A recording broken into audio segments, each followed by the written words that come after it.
Hello, everyone. Welcome today to the Cut and Splice podcast. If you're surprised to be hearing my voice, do not worry. It is the fourth unofficial member of the podcast, Andrew, back here fresh off the Fountain episode. And we are going to be talking today about one of my favorite and perhaps one of the most commercially successful franchises of all time, the MCU. Yes, Matt and Gil have lost a bet, and they are being forced to have to talk about this stuff. Guys, want to take a moment to say hello? Hello, everyone. This is Matt. And this is Jason. And this is Gil. And your official hosts are still here, so definitely don't be alarmed. Everything is going to be a-okay. Well, at least we hope so. Yeah, that was that was an enthusiastic introduction. It's definitely put us to shame.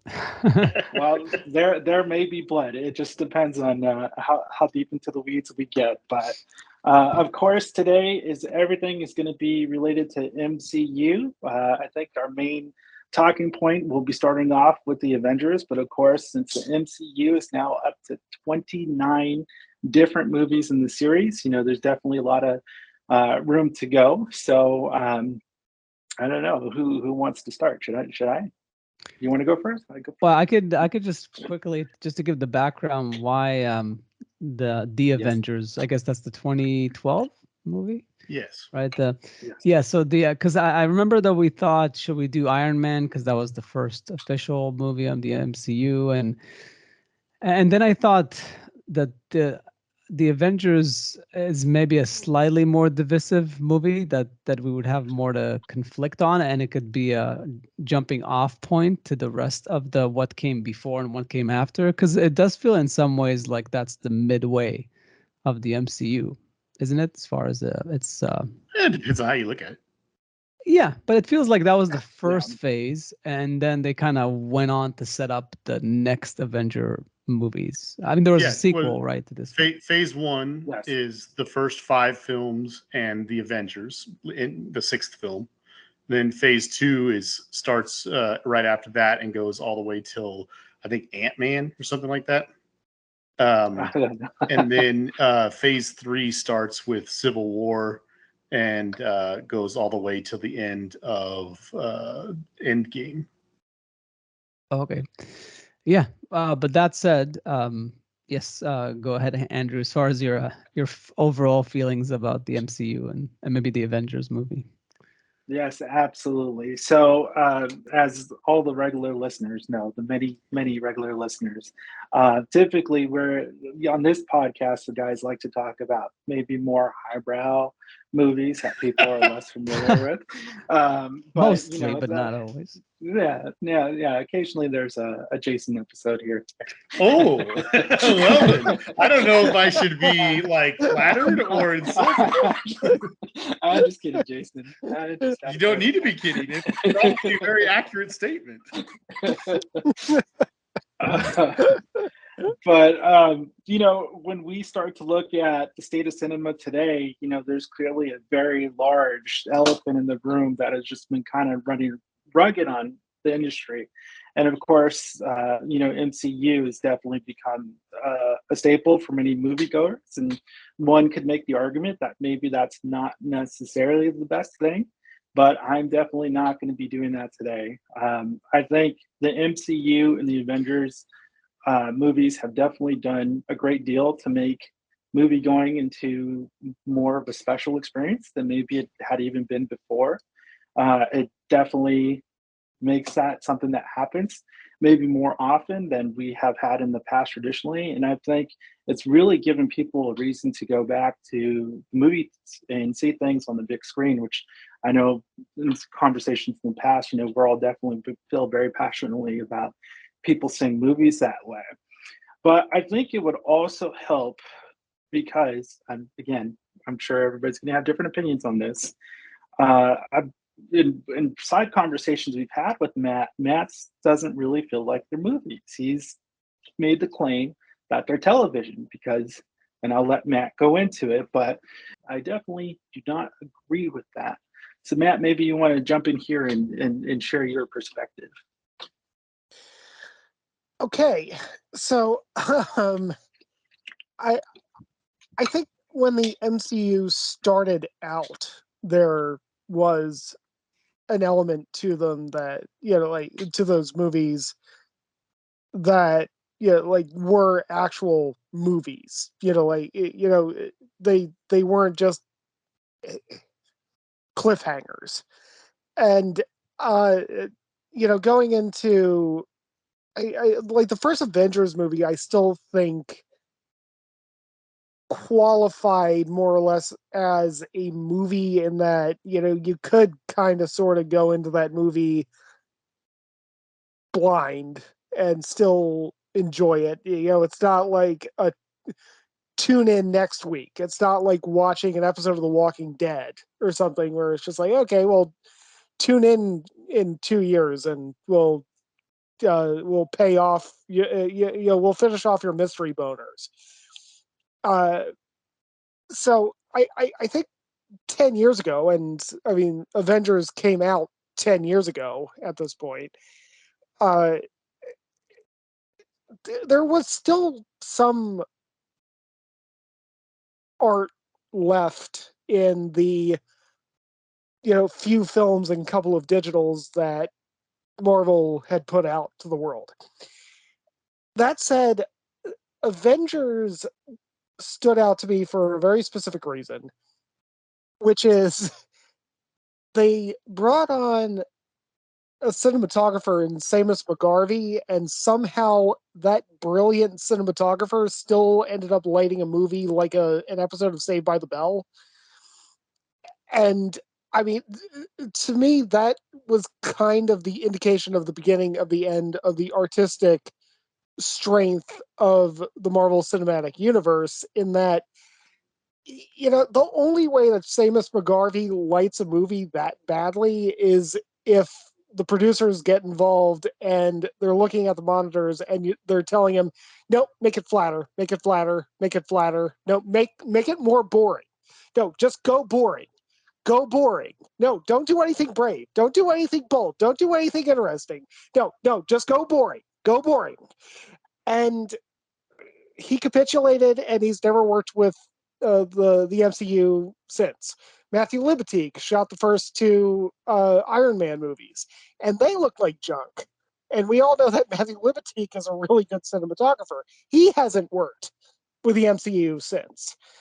I mean, they are only working with people who are willing to bend a knee to the higher ups.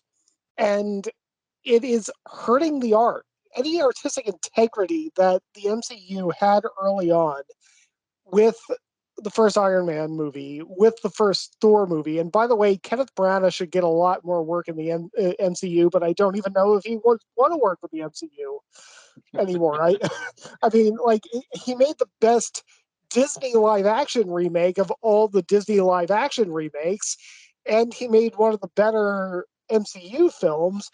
But I wouldn't be surprised if he doesn't want to touch Disney again at this point, because, like, honestly, I think that Disney has managed to castrate the entire universe. Anyway, that's my spiel at the moment. So yeah, I'll let other people talk. Can I ask you a quick question, Matt? Do you feel like that first Avengers, after that happened, was when they kind of lost you as artistically? I think that was definitely where I was just kind of like, okay, this is TV. This is like clone stamping the Jar Jar Abrams model for making a franchise and just applying it, to Disney. Obviously, this came just before The Force Awakens, and I think I'm actually vindicated in that assessment.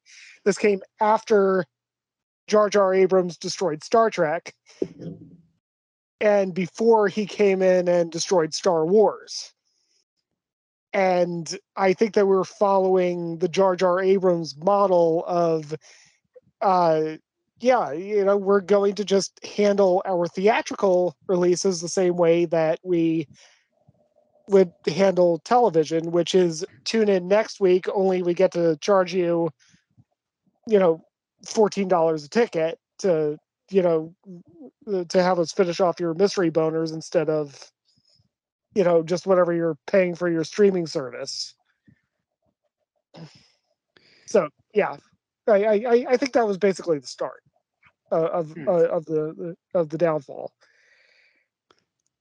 Yeah, I think two things to note from what I gathered from Matt said that I think should be brought up is the Edgar Wright moment where he was supposed to do Ant-Man and basically sounds like he wasn't allowed to do what he wanted, and so that was already one moment of castrating a very good filmmaker, and then the opposite example is James Gunn. It is to be noted that the first Guardians of the Galaxy movie is one of the best Marvel movie, and what?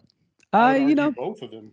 Second one is not as good as the first. It wasn't as fresh as the first one. He made the JJ mistake of it still had stuff in it for sure. It was like a father-son story and everything, but for some reason it didn't hit all the right notes. It just felt like it was trying to be bigger and better, but didn't focus as much about the relationships. It was just focused on the relationship. But still, yes, probably I would put it up in the upper echelon, even the second one, even though it's a distant from the first Guardians. But just to say, the point is that the cinematography in that movie did look different. I mean, it's definitely done very different. The tone is different than most MCU movies. And the only other movie that I would put in that category is maybe Black Panther. And I think that's also because it was Ryan Coogler, and it was like the first like major like black cast and everything. I think they kind of said like we need to let him do his thing and then make this as great as possible because otherwise. But otherwise, other than that, I agree with Matt. Most of the movies are, Kenneth Branagh did his thing early on, and it's not to say that people don't bring like, Taika Waititi like brought some flair to his Thor movies. Some. I don't think it's amazing. Like Ragnarok is okay. I don't get. Ragnarok reminds me of Iron Man. It's basically a bit funnier than a normal action movie, so people think it's crazy good. But nothing in it was actually that good. It's just that it was more funny than usual. It was funnier than the Avengers, but it's an action movie. It's not supposed to be funny. It's supposed to have comic relief. But it feels like Iron Man started this, and yes, he brought it as well. Waititi, they basically, some of these movies are as opposed to Thor, that was just a tone that was humorous because it was a fish out of water story. The joking around too much, and especially in the Avengers, just bad joking around, a lot of bad dialogue and bad joking around that just doesn't work. The best scene in the Avengers is not actually in between the opening credits and end credits. It's after. It's the shawarma scene. That's the best scene in the movie. But yeah, so I mean that's just some thoughts about there is something to this where this is probably not the way to do it. Like if you're gonna go after the great talents of this generation, then give them some room. Like it doesn't, not every movie needs to look alike, not every movie needs to be toothless. Like give people some freedom and you'll get some great results like James Gunn, like Kenneth Branagh. I think that it would serve them well, but yes, I think money talks. They just, instead of making great movies, they want to make great money makers. That's my conclusion about it. It's not to say that there wasn't any value to these to any of these movies, but it's subtracted from it. And yes, definitely the serializing is a huge problem. But but yeah, but that's just my opinion. I just got fatigued very, very, very quickly from the movies, and I think the Avengers was the beginning of that. Once I saw there was a sequel to that, and there's like 4 other ones coming out, and I was like, I think I'm done. Because every time I would see really good reviews, I would watch the movie, and the movie would be subpar, and I'm like, what's up with these reviews? Like, did they buy out the critics too? It's just what bizarre Yeah. world am I living in, where every Marvel movie is getting 80-90% on Rotten Tomato, and I'm watching the movie and it's barely a 60-70 quality of a movie. It was just very strange. Well, But I mean that's the problem with like aggregate scores and everything, you know, on Rotten Tomatoes is that, you know, it's not like all the critics have to be saying, "Oh my God, this is the greatest thing ever made." All you need to do to get a high percentage is to have the critics be like, yeah, if you're into that, go for it."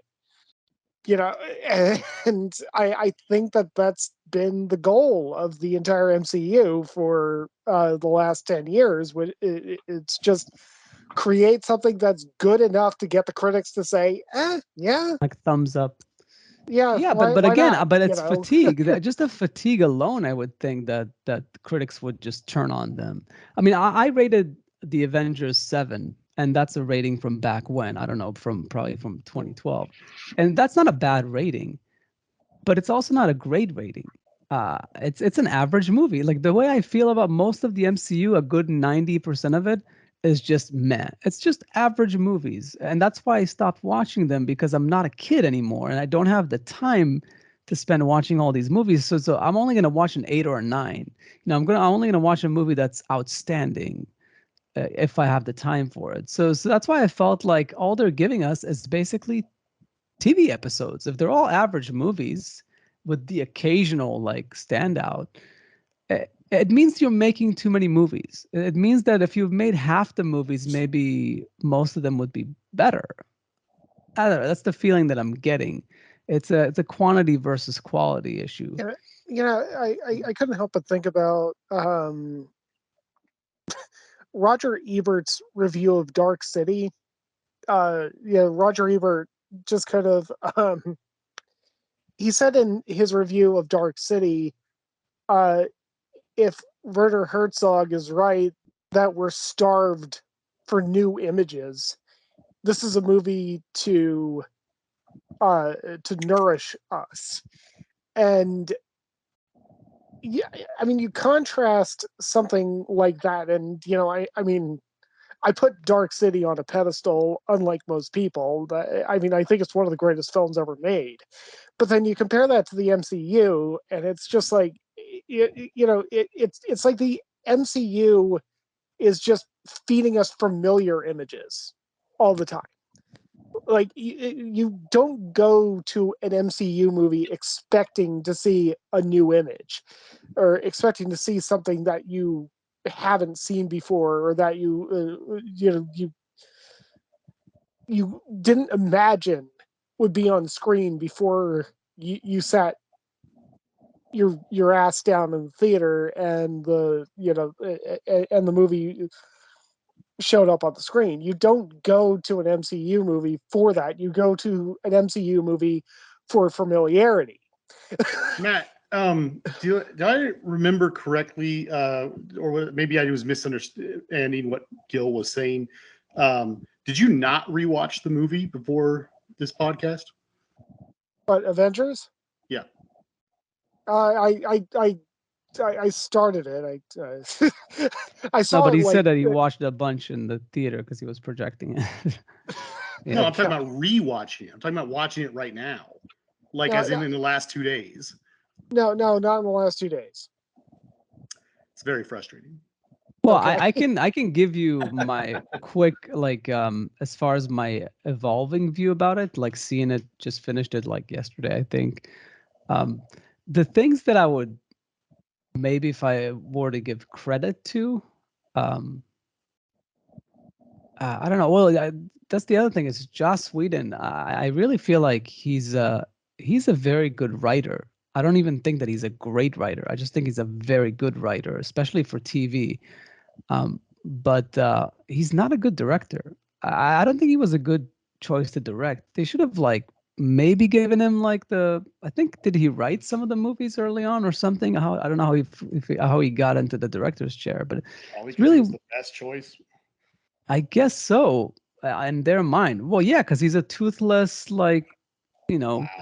simple director. He's directed what, mostly TV. I mean, but yeah, and I guess that's what they're going for. They're going for a TV movie, just with a lot of action and a big budget, but it's basically a TV movie.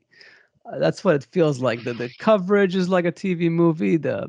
Even when they try to do some like fancy like movement with the camera, it almost reminiscent of like TNG. um, but yeah, it's as far as like giving it credit, it's a good cast. Like they definitely like it was a solid cast, and yes, I do agree. I give it props for mostly being a standalone movie. But other than that, they did kind of rip off the ID4, like the Independence Day ending with the whole, the thing aiming towards the core of the ship, or at least in the entrance. That kind of I like that touch. That was like a good moment. But the rest of it is a lot of banter, so dialogue, just not, even though it's a very good cast, they're not at their best because they're just not given the best material. It's just a very, very more than anything, it's a kiddie movie. It's got touches. It touches a little bit about some of the stuff that comes up in the Captain America movies, especially I guess the big one is the Winter Soldier, right? That was a bit more mature. It was going more for a Dark Knight type of thing, where like there's morality is in question and all these things. Like they touch on that here as well, with the communication between Sam Jackson and and the League of Shadows. Like, what's up with all these like politicians that are like backlit? Like the whole movie looks like shit, but the politicians are backlit. It's like, anyways, but yeah, it's like a little touches like that. It just feels like a bit too hammy. The whole movie was just too hammy, just too kiddie, too hammy. You compare this to like Nolan's Batman movies or even the recent Batman movie, and it's just a kids movie. Even the Spider-Man movies were more mature, the Sam Raimi ones. That is not accurate. I mean, the first one and the You second go one. rewatch them. That is not an accurate statement at all. Well, especially the second one, I think was a very The serious second one movie. had more meat to it. It was no more serious at all. At all. Less so, significantly less. It might have had comic like relief, but it really feels like especially Joss Whedon definitely goes for it, and Jon Favreau and Iron Man, they're jokesters. Like they just are. It's just And Jon Sam Favreau Raimi isn't. Sam Raimi is a Sam bit. Raimi is hilarious. I'm not. Nothing I'm saying is a dig at Sam Raimi. I love Sam Raimi. Yeah. But like, I mean, come on, like.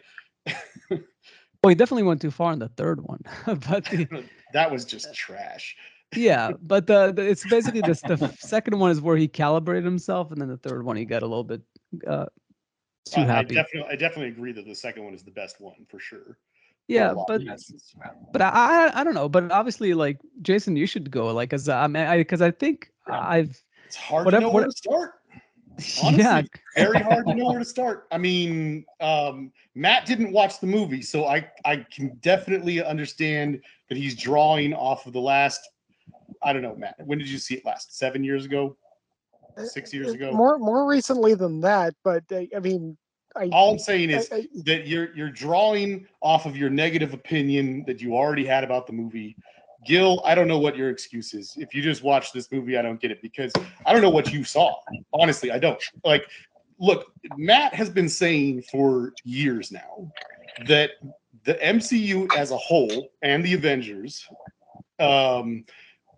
looks like an episode of Saved by the Bell. He's been saying that for years and years and years. That is a gross exaggeration. Now, is it a more vibrant movie? Is it lit more flat and a little bit brighter in general than something like Christopher Nolan's Batman trilogy? Yes. However, it's supposed to be. I mean, like, Matt, you complaining about, well, for starters, let me just say very clearly that there are tons of scenes in this movie that take place in the belly of the flying aircraft carrier. There's scenes at night in Calcutta. There's scenes at night in other places. There's moments, I was like sitting there just watching this 25 minutes ago as like Captain America walks out of the room where he just got done talking to Tony Stark and Banner, and he's concerned because they've now put doubt into his mind about the military people that he's following around without questioning. And he walks out of the room and they've got half his face lit, like very dark, because he's like, in that moment, he's realizing he needs to make a choice. And he's, you know, it's a moment that deserves some, you know, some contrast on his face. This movie is not lit like a shitty like sitcom. It is brighter, but your comparison is a gross exaggeration. Now, that being said, let me just say that for you to say that you don't like the way it's lit, that's fine. I mean, that's okay. You got to understand what this movie is. Okay, like for decades throughout the 90s and stuff, we had very subpar comic book movies. And really, I would argue that the only really good one up until the mid 90s was basically the first Tim Burton Batman movie. And that was a Batman movie. As we started, you got to look at the eras of these things. There's everything that came before X-Men. There's everything from X-Men to probably, you could argue, maybe Batman Begins, but I would argue really like 2007 or whatever, when or 8, whatever year it was that that Iron Man came out, and then everything since then. Those are kind of like the 3 eras of comic book movies in my eyes. Everything that came before was trash. Now, you have a few standouts, obviously, but for the most part, they're pretty bad movies. And then suddenly, X-Men happened. And when X-Men happened, the studios all said, whoa, we can make money off this shit?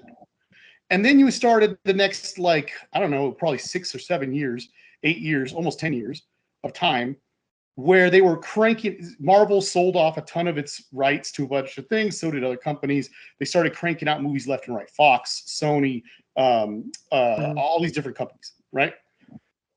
During this era, what you see very clearly are studios that are ashamed to be making comic book movies. They're trying to take these comic book movies, they're trying to ground them in reality. They're taking the costumes that the characters wear, they're making them all black, and they're trying to be tactical with stuff. You see it in Daredevil, you see it in X-Men and X-Men 2. You see it all over the place. They're not to say that some of those aren't decent movies. X-Men 2 is actually very good. But the point is that you can clearly see that this was an era where they were just trying to make the money off the comic book movies, but they're ashamed of what they're making. They're trying to change it into something it's not. When Spider-Man came out, Sam Raimi, that was the first time that someone made a successful comic book movie to that caliber and that quality, and it looked like a comic book movie. It was bright and vibrant. The comic book, or the costume, was comic book appropriate. It was a breath of fresh air. It was fun. It was funny. Little kids could see it. Adults could see it. Everyone could enjoy it. It was uplifting. That's the way that kind of comic book, specifically because it's Spider-Man, should be. Now, you're looking for like this, ultra real, dark, gritty kind of thing, like which was perfect for the Christopher Nolan Batman films. That's fine, but that's totally wrong for Superman, for Spider-Man, for X-Men, for Captain America, for Iron Man, etc. Doesn't matter what. So to complain about the look of these films would be like, if Matt and Gil had never seen a noir film ever, and any kind whatsoever, and I were to show you guys the movie like Payback or Blade Runner, some of these like neo-noir films, and you guys were like, oh man, I liked those movies, but God, you know what? I just don't like how the color was desaturated. I don't like it how dark it was. I don't like the overuse of Venetian blinds. You know, I'm sitting here going like, guys, it's a neo-noir film. That's kind of what they're going for. It's appropriate. Now, you don't like it. That's one thing. But that's not how it's supposed to be. They're going for something specific. They achieved it beautifully. And, you know, it's kind of dumb to complain about it, especially to the point that you're of these like gross exaggerations that you're making about the light. Okay, can I Sure. tell you why you're wrong now? Uh, it's not an issue with the movies being bright. It's an issue with the movies having no artistic visual voice. I mean, the movie Starship Troopers was actually lit more like an episode of Saved by the Bell Agreed. than Avengers, but that movie actually kind of works because it's all satire. It was deliberate. Right. I mean, I'm sorry. I'm somebody who knows Seamus McGarvey's work pretty dang well. I know. I still can't pronounce the guy's freaking last name, but Harris Zambrolakis's work pretty damn well. I mean, it's not just an issue of the movies being lit flat. It's a movie. It's an issue with these guys who are some of the best artists that we have working nowadays coming in and Zemberlak. Sorry, I've never heard his name spoken out loud. Kenneth Branagh, cinematographer. Kenneth Branagh, cinematographer on Thor, was one of the last cinematographers who worked in the MCU where I'm actually like, oh yeah, that looks like something that he would do. Same as McGarvey. Like, he goes from making films like Atonement, which not one of the best movies ever made, but it looked nice. Holy crap! Did the cinematographer have a voice in that movie? Matthew Libatique. Holy crap! Did he have a voice? Making The Fountain. Right. So let me just jump back in then. I get what you're saying, and I actually don't entirely disagree with you. But I think there's a little more to it than you're giving it. Like, for instance, now I don't want to go on record and saying that I totally know every single facet of this backstory of how this all happened, but gathered from what I've read and from what I've talked with other people, it sounds to be like this is the case. But especially in the first phase or so, the first 5 or 6 movies, I do think that there was a lot of stuff that they were doing that I think there was a lot of stifling of creativity, as you guys are, pointing at, basically. Now, I agree with you. I think that you don't need to hire the greatest cinematographer, the most creative cinematographers out there, if you want a pretty simple and consistent visual style all the way through these films. That's fine, and I get that, and I agree with you. And I also agree with you that overall, I think that a little bit more variety, not just in the look, but also in the feel, the directing of these films, would probably benefit this stuff. But yes, that being said, it's important to also point out the progress. Like, I know Gil has said that he hasn't watched a whole lot of the stuff in the last probably 10 or so movies that have come out or whatever from the MCU. And I don't remember how many Matt told me he had seen. I do remember him telling me he saw the last Spider-Man movie. But anyway, my point is that, back to what I was saying with the first phase, it's like, yes, so they got Kenneth Branagh to do the first one. I've never heard anything positive or negative from him, any comment or anything. It's possible that he just felt like he only felt like doing one and didn't have any interest in doing another, or maybe he had a bad experience. I don't know. You did point out how several of the cinematographers worked 1 or 2 times and then never worked again with them. I would argue that that sounds more like this issue that I'm talking about, because if you remember, not only did during phase 2 did Edgar Wright do a bunch of work on Ant-Man and then quit the project and leave because he didn't feel like it was going to be his movie anymore. Also, look at Jon Favreau. Like, he did the first one, and I don't think the second one, which I'm not ashamed to say is one of my least favorite MCU movies. He did the second one, and I don't think he was happy with it at all, because afterward he decided to not come back for the third one, and he went off and made the movie Chef. And if you've ever seen the movie Chef, it's about a very talented and artistic chef who had a lot of success early on in his career, and then got stuck in a restaurant with a boss who would not allow him to do anything but the exact same thing over and over and over again. And then when a critic came, everything blows up because he refuses to step in line, and then he gets fired and or quits, depending on how you look at it. And then he goes off and finds his own little creative voice, and it's obviously a big metaphor for what happened to him with that whole process. I mean, there's even moments where he's, obviously the food is a metaphor for the films, and he's like saying, the guy didn't like it, and you want me to make the exact same meal? Like, are you kidding me? And they're like, you got to make the exact same meal. And he's like going crazy. It's obvious what that was. But all that being said, it's pretty clear from the stuff that he's now come back to put his input on and to help out with and whatever. I believe that after they got rid of that other guy who was kind of in charge with Feige, and Kevin Feige kind of got the reins of the whole MCU and everything, it seems pretty clear to me that that's when they were kind of given a little bit more, free reign to do stuff. Favreau was happy to come back and and talk during their big round table thing that they did. It seems clear that he's put in his input in the stuff that they needed his help with in the later Avengers movies and stuff like that.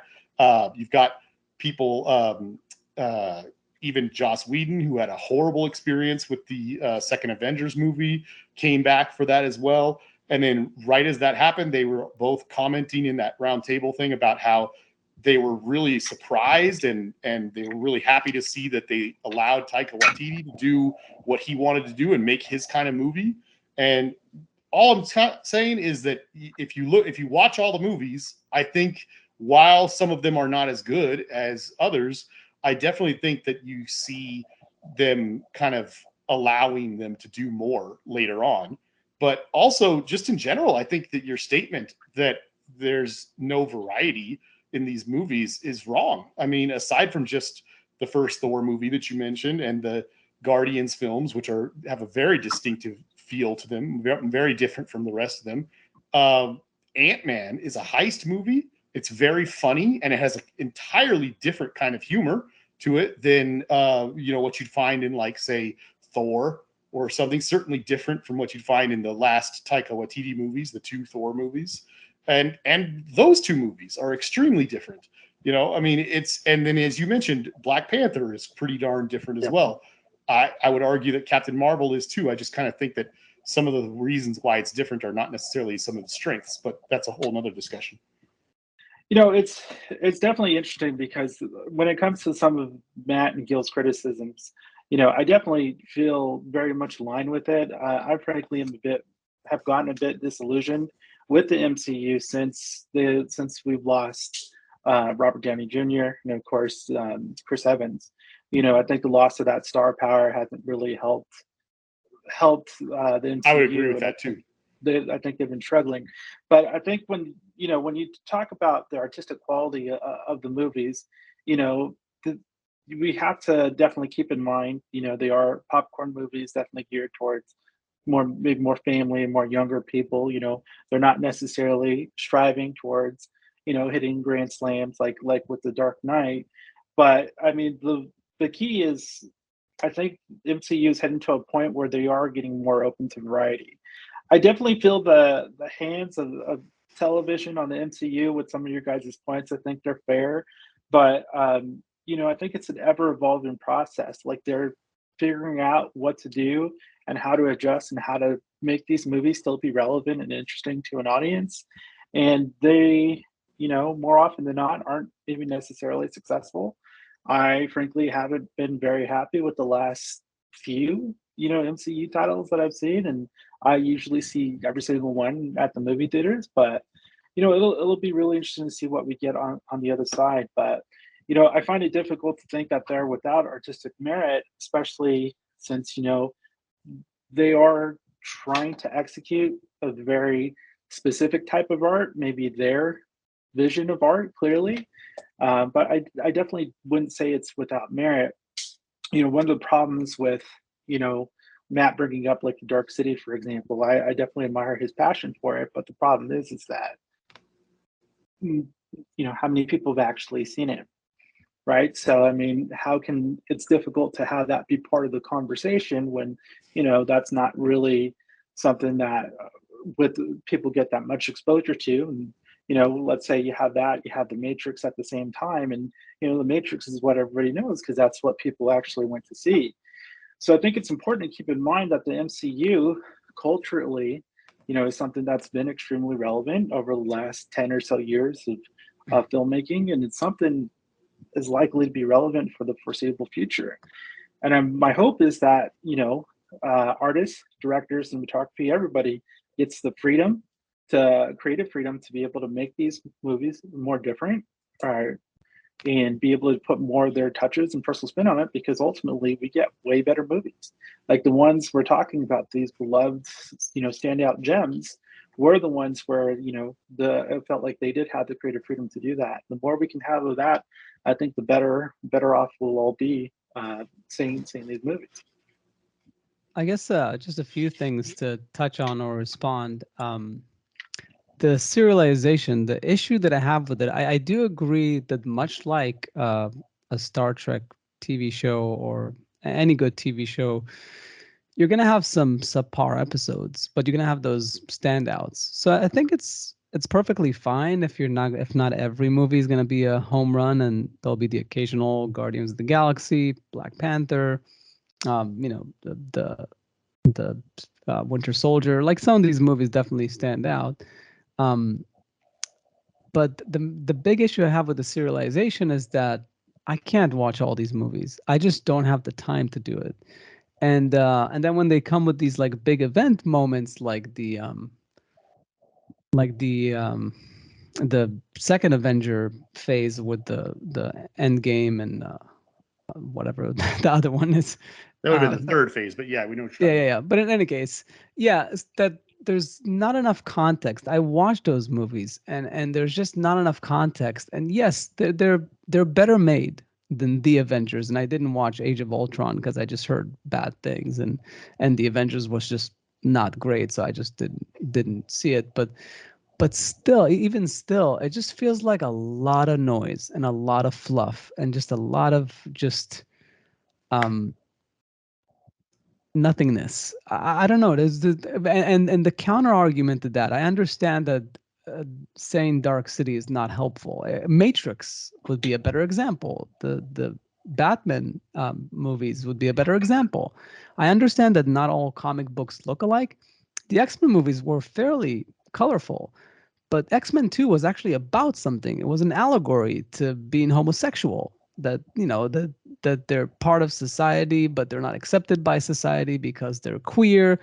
Bryan Singer finally went to that, to a private place and made a great movie. If only there was more of that. It only proved, and then Christopher Nolan proved it with his Batman movies, that action movies can make a lot of money and be challenging for an audience, be very smart, and also look dramatic. Like it doesn't have to be the Dark Knight dramatic, but it needs to not be comedy lighting. Most of the Avenger movies and the MCU are basically comedy lighting. That's what those movies look like. And it's just for me personally, and maybe it's for Matt too, because we're into cinematography. It just doesn't fly. It doesn't make sense. So little touches like that, where we've seen in the past people prove again and again that smart movies can make monies, movies that say something can make money, and movies that are dramatically done, whether it's the color design like The Matrix, and whether it's the lighting with the Batman trilogy, that can sell tickets. That's doable. So to not even attempt to just play it too safe to the lowest common denominator and not challenge the audience one bit, just giving them good looking actors that do a good job and whimsical, like comical dialogue that's going to like keep us happy and eating popcorn while the action unfolds, in front of us, but no actual strong, complicated subjects, dialogue just built into it. Fucking like Pixar. Look at Pixar. They make kids from movies that are smarter than any MCU movie. Super smart. Like Wall-E, like Inside Out, Up. Super sophisticated, complicated movies that kids love. I mean, the Toy Story ones. So don't tell me that you can't find smart, talented writers, directors that can make sophisticated, smart comic book movies that look great, but also would appeal to a large audience. Don't tell me that that's not possible. At least try. I mean, and again, we've proven that James Gunn's done it, and Ryan Coogler's done it. So let's do more of that. Free people up. Show us that it's possible. You have the built-in audience for it. So be a bit more daring. And yeah, and don't like obstruct Jon Favreau in trying to do something different if the second one didn't work. Just let people go and see what they come up with. That's the only criticism I have about it. But it's fine. I mean, I think I've said this on the show before. I'm not married to these things. I was brokenhearted by the Transformers, the Star Trek movies. Big deal. So I just don't have to watch it. That's why I stopped watching it after the Avengers, because I was like, I'm kind of out. I just this thing has nothing for me. It just doesn't have the appeal of a Star Wars like saga. They're barely average movies. Why do I keep following this plot line? But yeah, I came back to Black Panther because that was interesting. That was different. And I think I saw Guardians 2. I don't know when Guardians like actually 1 came after, because that was different. So whenever there's a different one, I almost saw the Doctor Strange, because I thought, oh, maybe like a multiverse, maybe there'll be something different about it. But then I read the reviews and I was like, it sounds like it's just another Marvel movie, so I skipped it. So it's disappointing. It's disappointing because they have all these different characters that each of them can have their own little thing, and they don't completely capitalize on it. They do to some degree. I agree. Maybe the Wasp, the whatchamacallit, the Ant-Man is a different tone because it's more of a comedy. But even that, they made it toothless by removing Edgar Wright and going for a safer choice.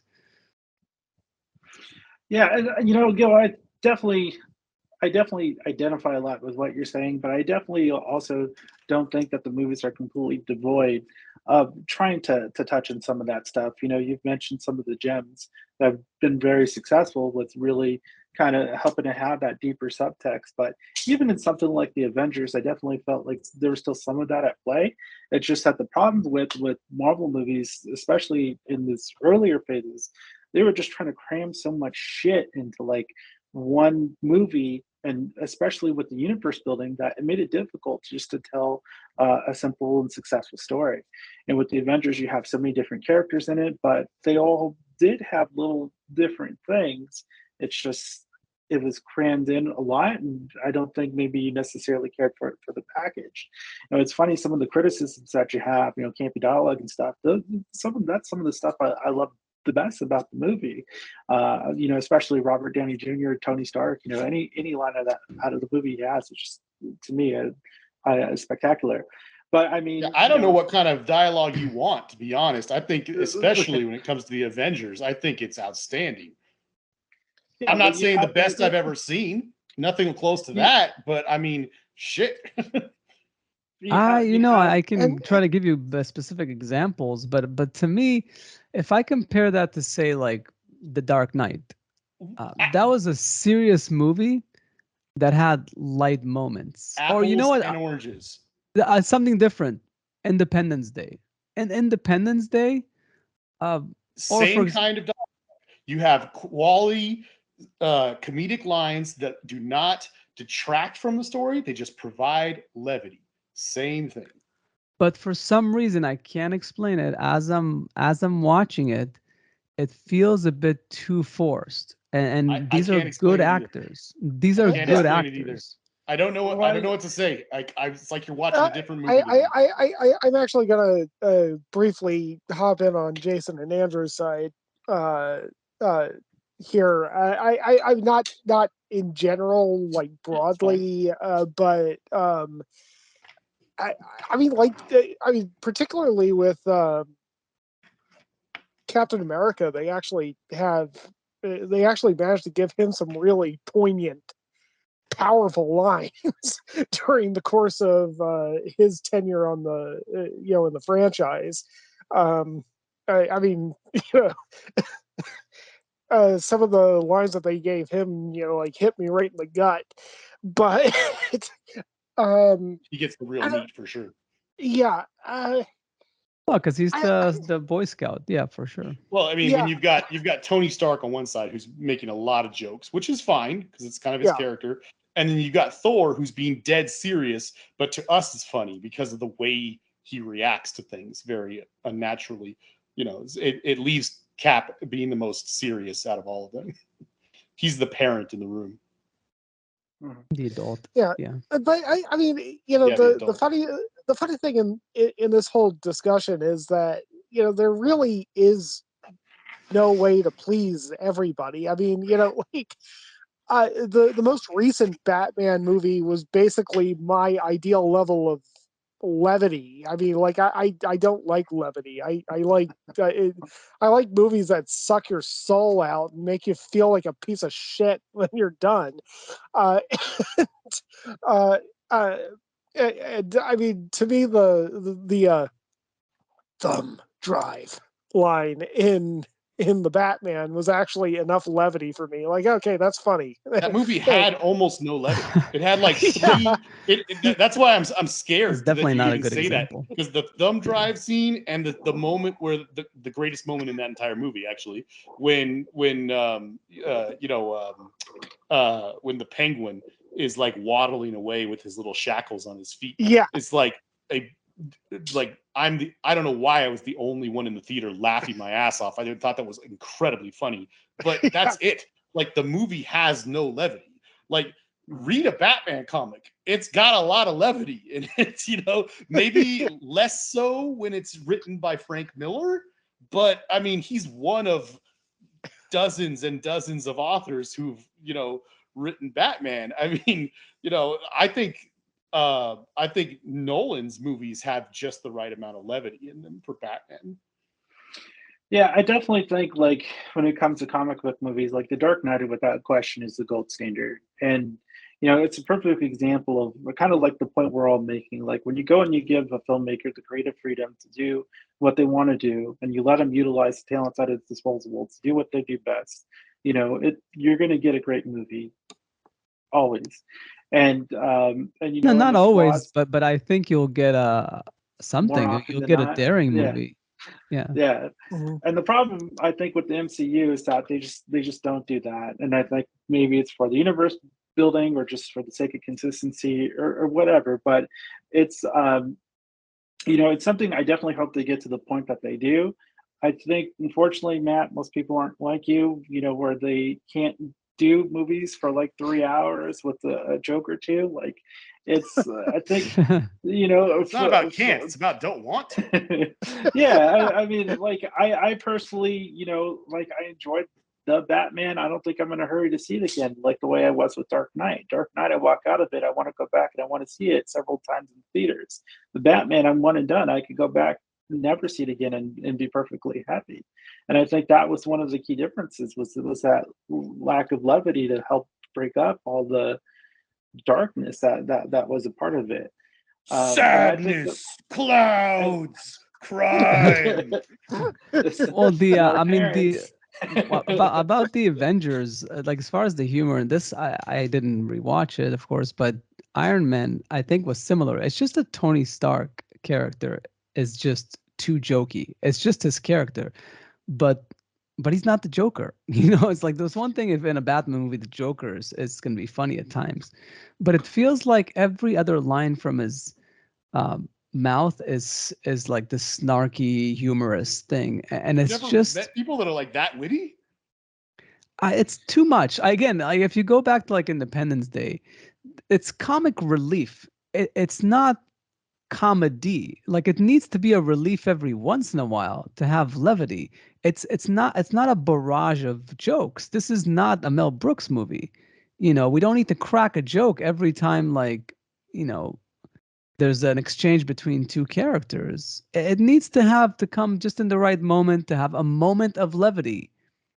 Not like I mean, I think that's just his character. I mean, there's people out there that are very witty and very wry, and I think that when you have someone of his talent in a movie, and every time he's on screen, he's doing that, and then you get a moment where things get very real, and he's not joking around anymore, and then you feel it. You're like, oh shit, this guy's actually being serious. He's a good actor. There's no doubt. Like I said, the cast is one of the better things, but I do think this is not their best work.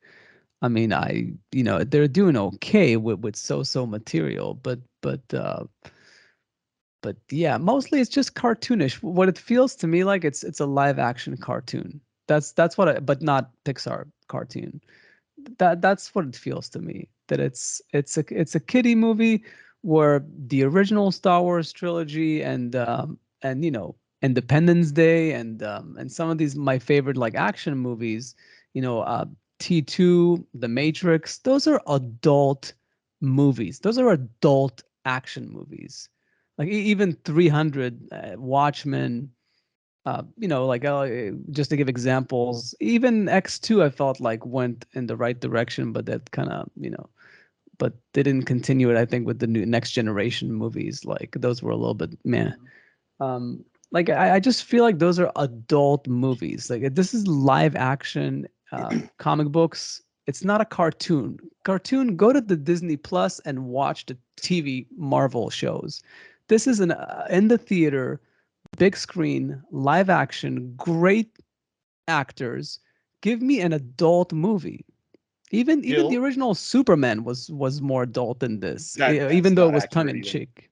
It was tongue in cheek, but it was more serious than this. It was more serious. It was more serious. I hate to say this because I know that it's not going to happen, but I think this is simply a matter of I think where I'm not getting through to you is simply a matter of perspective, because I think you're looking back on Superman. I think you're looking back on some of the X-Men movies and the Spider-Man movies and stuff like that in the past, the way you saw them then. I think if you were to sit down and do a massive movie marathon and watch the old Superman movies, I think if you were to watch at least the first two anyway, those third and fourth ones are unwatchable almost. But if you were to watch the 4 Batman movies from the 90s, the 80s and 90s, if you were to watch the movies, the comic book movies that came in the early aughts, like the X-Men films again, watch Daredevil, watch that bad Fantastic Four movie or two that they made, and then you were to go and watch the straight up garbage that's being made by DC and stuff like that outside of the Nolan trilogy. Obviously, it should go without saying at this point. I think if you were to watch these movies, you would realize, and then also watch every single Pixar movie that's ever been made. I think you'd realize that what you're saying is pretty much accurate, except you're only watching you're cherry picking. That's the problem. Like if you look, I love the Pixar movies. I love them. I really do.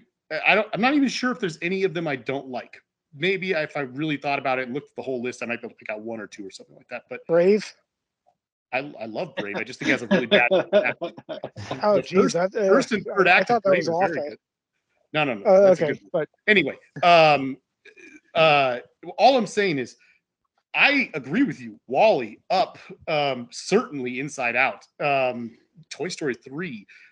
There are gems within Pixar that are so amazingly good. It's like I don't even know how someone could be that good of a filmmaker. The Incredibles is one of them too.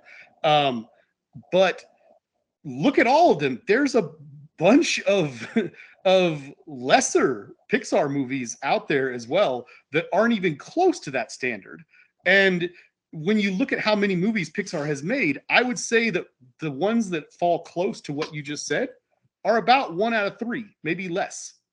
And if you look at, you did mention, you were kind enough to kind of say, look, well, there's been some movies in the MCU that did have more to them. They had meat, they were a little more mature in what they were trying to communicate. And you were like, okay, there's Captain America 1 or the 2 and 3 and the Guardians movies and maybe this other one or that one. Like you count them up, you get up to about, 8 movies or so. We're right about at 1 out of 3 right there. I mean, all I'm trying to say is that if you watched every single one of these movies, you'd realize that like some of the ones you're kind of complaining about are actually like pretty good. You know what I mean? Like, and then you're comparing them to the best of these other things, and you're saying they fall short compared to this, they fall short compared to that, and it's like, well, some of the stuff you're comparing it to doesn't have some stellar things either. And also, finally, I should just say, I think if you were to somehow go back and find the time to rewatch everything I just said, I think you'd realize that those X-Men movies were full of goofy ass jokes, like some straight up goofy stuff. Same thing with Spider-Man. I mean, the stuff they have Norman Osborn doing in that Green Goblin costume is it makes you roll your eyes. It's like, oh, Sam Raimi, I love you, but what are you doing? And then certainly the Superman stuff. Yes, I get that the one thing I love about that original Superman is its tone is fantastic and consistent. But I mean, the flying around the world backwards to try and like save the day at the end. That was stupid. Yeah. I mean, there's a lot of stuff. If you rewatched these movies and had a fresh take on each one, I really think you'd sit here and go, you know what? Maybe these Marvel movies aren't for me, but they're a lot better than a lot of the stuff I just mentioned or just watched. I wouldn't say they're better, by the way, but I'm not disagreeing with your point that some of them are good. I made that point. So, but yes, you're gonna have a hit if you have these many shots at it. That's and I do think Pixar is more than 1 out of 3, but that's not a fair comparison. Pixar is an oddity as far as like their consistency. I would argue that the MCU is too when you look at comic book movies. No, they're not. I'm sorry. Pixar is more 2 out of 3, where this is barely 1 out of 3. For me, not for you. It would be maybe 2 out of 3. I said I didn't say. I mean, out of all comic book movies. Out of all no, again, I can name 10 right now that I like better than most of these. Go ahead. I mean, the Dark Knight, like the first and second like Tim Burton movies, the 300, Watchmen, X2, Spider-Man 2. See, I'm almost like I'm close to 10, and I haven't even touched the MCU. Yeah, the for Superman 1 and 2. I would probably put Batman Begins before. Batman Begins. I'm not crazy about it. I don't have any if I would give an honorary like top 10, like I would give it to Guardians, even though it's technically not a superhero movie. I mean, they are like a comic book, but it's absolutely a superhero movie. Yeah, so Guardians. I would give Guardians just because I feel like, Guardians is more of a superhero movie than 300. Yeah, no, that's true. As far as comic book movies, I think we're talking, but yes, as far as probably that one would make it. That's the only one that would make it, probably, like top 10, and that's not good. That's not good with the amount of money that's being poured into these movies. I really think if you rewatch every movie you just listed, you'd see that Batman Returns is full of completely inappropriate, tone deaf, terrible humor. I mean, Oh don't no, get me no, wrong. but There's that's good Tim stuff. Burton. Yeah, and I loved There's it. good stuff that I I was love in obsessed that with movie. that movie. I really like a lot of stuff in that movie, but that movie is a bad film. Like just Okay, plain. but It's, that was a consistent tone there. it's Go not. ahead, The Matt. first one is pretty Okay. consistent. That second one's all over the place. Maybe I can just make a quick observation and then Sure. we can get Andrew back in.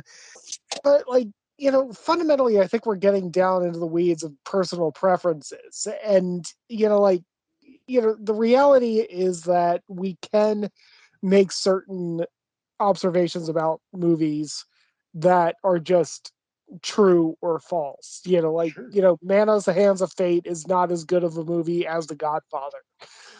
Yeah. Let's just get that out of the way. There are just objectively bad decisions that have been made in movies in the past. But look, when it comes to superhero movies, I think that Logan is one of the top 5 ever made, probably top 3 ever made. Oh, that's true. I forgot about Okay. Logan. I I almost mean, don't consider it. Yeah, yeah, it's kind of like I mean, like the Joker.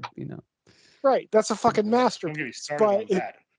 But the reality is too that if I were a critic that were actually being considered in the aggregate score of Rotten Tomatoes, I would probably be on the plus side of the fuck it, go ahead and see it side for most of the MCU stuff.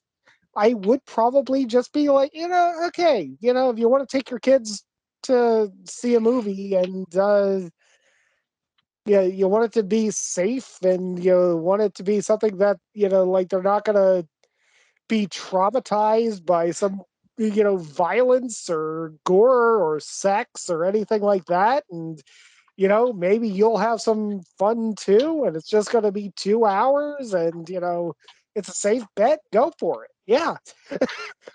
I mean, it's kind of like the Will Smith movie Hitch. I personally hated that movie, but if you like stupid romantic comedies where the woman in the relationship is a complete bitch, go for it. Hey, that's that's your prerogative. We should do an episode on Hitch. Yes. So I mean, it is just one of those things where like I mean, it doesn't seem all that useful to just clash over personal preferences. I mean, we can make certain observations. I mean, I think that I am right that the MCU has kind of gotten to the point where it's a corporately managed machine where basically they're just putting movies on an assembly line, and every so often they'll throw a bunch of money on somebody who can screw the screw into the hole better than everybody else, but then they mandate that person not screw the screw into the hole better than everybody else, but rather just do it the way that they want it to be done. And that's kind of holding the artistic nature of all of those movies back. That it's become too uniform, that it's become heartless, that it's become something that, and also, by the way, every so often has come to like the heroes making really immoral decisions. But and that but the thing is, I can find it tiresome and I can tune out, but that's not going to mean that I'm going to tell you that you have to find it tiresome and you have to tune out. It's your money. If you want to piss it away on She-Hulk, go away and piss it away on She-Hulk. I don't care. Go for it. Real quick, But Matt. yeah. Just to clarify, I I found what you said very interesting, but just to qualify your statement, how many Marvel MCU movies have you seen since or like after Captain America Civil War? Well, both Infinity War and Endgame came after that, right? Yes. So I've seen those. I've seen all of the Tom Holland Spider-Man movies because I love Tom Holland. He is great. I would That's totally like have 5? sex with him if I were a Oh my woman or God. gay. uh, and I think that No Way Home was actually a very pleasant surprise from the MCU. It was the best movie of last year, I think. Yeah, I wouldn't say that. I would say that it's the best Marvel movie of last year, but no, it was pretty damn solid. So I don't know specifically how many, but I just wanted to point out, because like I'm not trying to make a big disagreement or anything, and I'm obviously Andrew needs to talk and everything like that. You said I feel like at this point this is what Marvel as a corporate thing it represents, but since the end of phase 2 you've only seen 5 of the movies, and at the end of phase 2 was like 15 movies, so you've seen like 1 out of 3. I don't know if that's a good argument, though. I'm just like I'm not even saying he's wrong. I'm just saying it Yeah, but, feels weird that you'd be making that statement because you haven't seen that many of them in the last like 4 to 5 years. But the point that at least I was making, I'm not sure to speak for Matt, is that every time I pop my head out and watch one of these movies because they get rave reviews, they're subpar, they're average. So eventually you give up. You know, yeah, I guess that's the point. At what point am I allowed to just like tap out and say I'm done? I think you're allowed to do that at any point. I just think that you're making a statement based on limited information. That's all I'm saying. Yeah, but that's not. I disagree. I think if you watch enough of these movies, you give them enough of a chance, and they fail you again and again and again, it means that there's an issue there. I think the issue is that you don't like comic book movies. I like comic book movies when they're done right. I mean, I just named a bunch of them that I liked. So, you know, and again, I totally agree with Matt. It's a matter of preference. I think the ones you mentioned, I think there's a clear case to be made that the ones that you mentioned, with the exception of you remember earlier on, really early on when we first started this thing, you said, or maybe Matt said, I think it was you said, that not all comic book movies or not all comic books are the same. There's different kinds of comic books out there. Wolverine, when he's alone and not with the other X-Men, and Batman, particularly because some of the most famous stuff written about those two characters came from a pretty dark time at the end of the 80s, is very much not a good representation of comic books. I would say that the vast majority of what you listed as those almost 10 movies that you said you really liked better than almost every other MCU movie are movies that were made before they were making movies like comic books. So that's all I'm saying. It's just that maybe, since I would say these are how comic book movies should be made. These capture what a traditional superhero movie experience is like, or a superhero comic book reading experience is like, especially when you get to the really good ones, like say Civil War or something like that. That feels like a comic book when you're watching that movie. And if you don't like it, that's okay. But maybe you're just not a big comic book person, I'm a movie guy. Exactly. If you're translating, it's the whole adaptation thing. Not everything is going to look exactly the way it is on a page. You do need to dramatize it for the screen. If the painting is flat on the comic books, doesn't mean that it needs to have comedy lighting in the movie. You can dramatize the lighting a bit. You don't have to go like Sin City dramatic, but somewhere in between. An adult movie, an adult dramatic movie would be nice, not full-blown like Dumb and Dumber lighting. I think if we were to sit and watch Dumb and Dumber and Saved by the Bell on one screen and watch about at least 85% of the MCU movies, I think you'd see that that's a pretty big exaggeration. No, it's basically they're dark when it's at night, and then they're bright when it's like day. That's pretty much it. There's not a lot of dramatization there, as opposed to like Mystic River. They're like broad daylight, and like there's all dark shadows on their faces. So obviously you can manipulate light I know you for can a manipulate dramatic light. effect. I even agree with you that they'd probably be better off if they did it more often. I'm just saying, I think Yeah. you and Matt are exaggerating. Okay, and I think you're over defending these movies. I think we're both biased, but now we should let Andrew go. Yes, I agree. Well, I was simply going to say, we're definitely talking about the Avengers, which is like 10 years ago from MCU perspective. Like the movies are a bit different now. They are changing.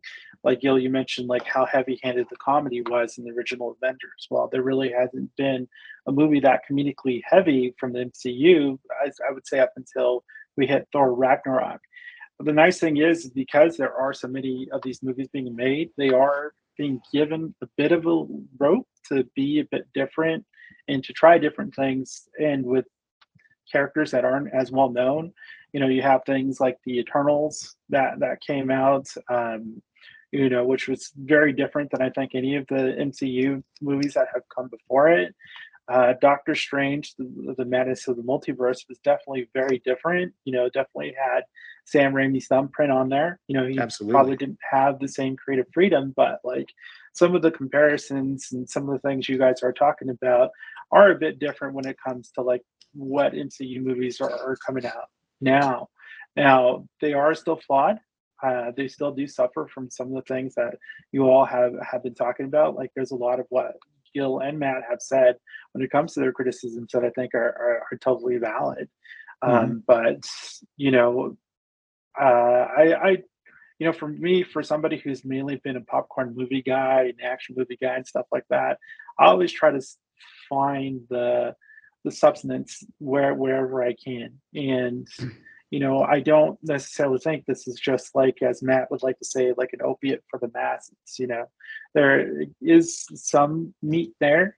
Maybe it's not done necessarily that well or that complex, but it's not completely devoid of it either. So, I definitely want to like add that context, because we are getting a very different set of MCU movies going forward, especially now that they're not depending on the star power of some of the bigger names that we had before. But yeah, as far as the just the what you call it, Doctor Strange, the issue with having that newer movie, the Sam Raimi one, is that I can't watch it before I watch the first two, right? Because there's two other ones that started with Doctor Strange. There's only one other one, but you are correct. There's I was trying to tell the Doctor Strange 2 is a movie that I think falls. It's a perfect example of what you guys were talking about, of the problem with the serialization aspect of it. Now, I personally don't think that's as much of a problem as you guys do, but I do agree that it's a problem, just because that's a movie that, for you to really, really appreciate it, I think unquestionably you'd need to see Doctor Strange 1. And then you need to see Endgame and Infinity War if you didn't see those. And then I would argue that you need to watch at least some, like the last half, if not the entirety of the WandaVision TV show, because her character plays a huge part in it, and that's asking a lot. I mean, it's I was trying to tell my dad when I was about to go, I was like, hey, you want to go see the Marvel movie with me? And he was like, I don't know. He's like, do you think I'd like it? And I thought about what movies he's seen, and I was like, no, I don't think, I think you're going to be lost. Actually, honestly, I was just trying to be honest with him. I was like, geez, I kind of got down on my head and thought about it in my head. And I was like, there's like a web of movies you need to watch before you get to this one. It's just rough. This is like, we're steeped in lore at this point. Jeez. I was trying to think of what was the Shia LaBeouf MCU meme. When I saw that killed me. Which one? What is it? 1 second. I'm gonna try to look it up. Yeah, I need to. Which one was it? I think I posted it on my thing, but it's the one where he sits in a theater, and he's like, his eyes are like he didn't sleep for forever, and I need to find it and I'll send it to you. But basically, I think what it was is like it's like MCU fan 20 years from now, getting into it and realizing they have to watch like 45 movies and Yeah. 10 TV shows. I actually think that this Hmm. is illustrative of the earlier point about like whether or not this is actually cinema or like television on a big screen and everything. And like even South Park has gotten into serialization in a way that they hadn't in the past, and it's a little bit more difficult. Like if you watch even a South Park rerun, oh wait a minute, was this before or after Principal Victoria got fired, or is this happening after Integrity Farms, or so on and so forth? But I mean, it's just one of those things where like there's that joke in season 5 with Butter's very own episode, where he's following his dad and his dad goes into the gay porn theater. It's like, oh, what movie was he going to go see? Fisting Fireman's 9. I haven't seen 1 through 8. It's just like you can actually argue that Fisting Fireman's 9 is probably more cinematic than most of the Marvel universe, in that at least you can just go into Fisting Fireman's 9 without seeing 1 through 8 and still get what's going on. I would argue, I agree with what you're saying in its in your the spirit of what you're saying, but I would argue that prior to Infinity War and Endgame, like if we forget about Phase 4 altogether, because Phase 4 is when they have if you feel like, how can I say this? If you feel like serialization is too much of a problem in the MCU, clearly the end game is when they jumped that shark. Clearly, because up until those 2 movies, like for just before Infinity War and Endgame, when you just had Phase 1, 2, and 3 up to the end of it, I would argue that Avengers 2 and maybe perhaps Iron Man 3, and to a lesser extent maybe Thor 2 are just about the only movies that you really need to have seen, like all the stuff that came before it. I mean, with the exception, of course, I mean, would you say it's fair when we're talking about movies to say that Captain America 2 and 3 are just as much of a standalone movie as just about any other well-made trilogies 2 and 3? Like, you don't need to have seen all the other MCU movies. You just need to have seen the previous Captain America movies, just as much as, say, like Back to the Future 2 and 3, or something like that. My brain is cranking through those movies right now. I'm going to at least tentatively at the moment agree with you that yes, those are. That's a coherent trilogy. Yeah, I just think that the there's the 3 trilogies, right? There's well, I guess Thor 3 didn't. Thor 3 did end before that. So there's Thor, Captain America, and Iron Man all have 3 films. They all have trilogies before Endgame. What's up? I found it. Sorry. Anyway, go ahead. I literally have a screen full of Shia LaBeouf memes in front of me. I can't. Let me just. I want to find it. Like, let me share my screen. That would be the easiest thing. Yes, please do. Okay, so how do you share my screen? So what was the trilogy you're comparing it to with Nat? The Iron Man? Any trilogy for that matter. But any trilogy? Yeah, I'm making trilogies are tough. I'm just saying that in terms of if we're saying that a movie needs to be standalone, I would argue that sequels to something should have a little bit of leeway, because I mean, Back to the Future 2 doesn't make a whole lot of sense if you haven't seen the first one. Lord of the Rings 2 doesn't make a whole lot of sense if you haven't seen the first one. I was going to say, I definitely think it's better if the movie can stand alone without having to do the homework with the others. But it's sometimes you do need to have the prior experience. All I was getting at is that I think the issue of the serialization definitely ramped up in a big way after Endgame, and I think that complaining about that as an issue with Infinity War and Endgame is kind of weird, because I don't think you can compare those to any other movie that's ever been made. Nobody's ever done this before. Right. This has literally never happened before. Yeah, but Yeah, the question is, should have that I been don't know. done? Like, I don't know.